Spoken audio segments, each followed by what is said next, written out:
Just want to show you guys a quick example of a roof that was done incorrectly, possibly by a homeowner or an unlicensed contractor. Start over here. We have shingles that were installed incorrectly. We should not have 3 shingles sitting on top of each other like this. Talk about the staggering. We have here, here, here, here, here, here. That should not be looking like that. It should be a very nice cut across all the way down. Very poorly done area. We have shingles that are even backwards.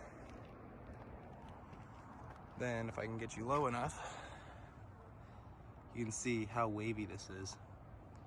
This whole roof was done incorrectly. This is a leak concern. That should not be, this